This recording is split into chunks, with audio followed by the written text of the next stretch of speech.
नमस्कार दोस्तों, आप सभी को श्री गणेश मोबाइल्स में स्वागत है। दोस्तों, आज मेरे पास एक आईफोन XR का मोबाइल आया है।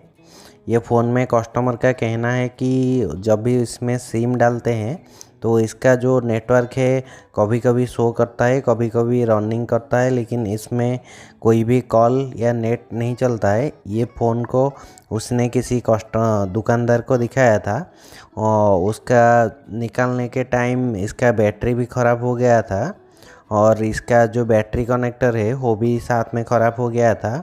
उसके बाद वो फ़ोन मेरे पास लेके आया है। ठीक है दोस्तों, अभी हम इसका जो बैटरी कनेक्टर है उसको रिप्लेस करते हैं। रिप्लेस करने के बाद एक नया बैटरी डाल के हम इसका नेटवर्क का चेक करते हैं। ये दोस्तों आप देख सकते हैं, ये जो बैटरी कनेक्टर है ज़्यादा बार लगाने और निकालने के बाद इसका जो बैटरी कनेक्टर है वो ख़राब हो चुका है। इसको अभी हम पहले रिप्लेस करते हैं।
दोस्तों ये आप देख सकते हैं हमने इसमें जियो सिम लगाया है।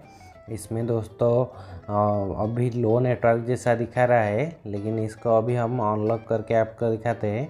यहाँ पे आप देख सकते हैं, यहाँ पे बिल्कुल नो सर्विस है और इसमें नेटवर्क रनिंग होता है। इसमें हम कॉल लगाते हैं।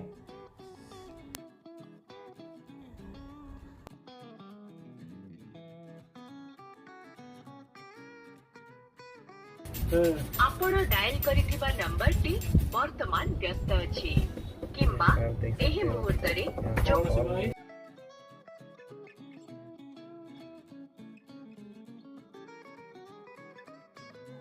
दोस्तों इस फ़ोन में जब हम कॉल लगाए तो ये अभी हमें बिजी दिखा रहा है। आईफोन XR में ये जो दिक्कत है ये इसका RFIC की वजह से आता है। तो ये RFIC को अभी हम चेंज करते हैं। चेंज करने के बाद हम हमारा प्रॉब्लम जो है वो सॉल्व होता है या नहीं, इसको चेक करते हैं।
दोस्तों आप देख सकते हैं हमारा फ़ोन में एयरटेल 5G फुल नेटवर्क आ चुका है।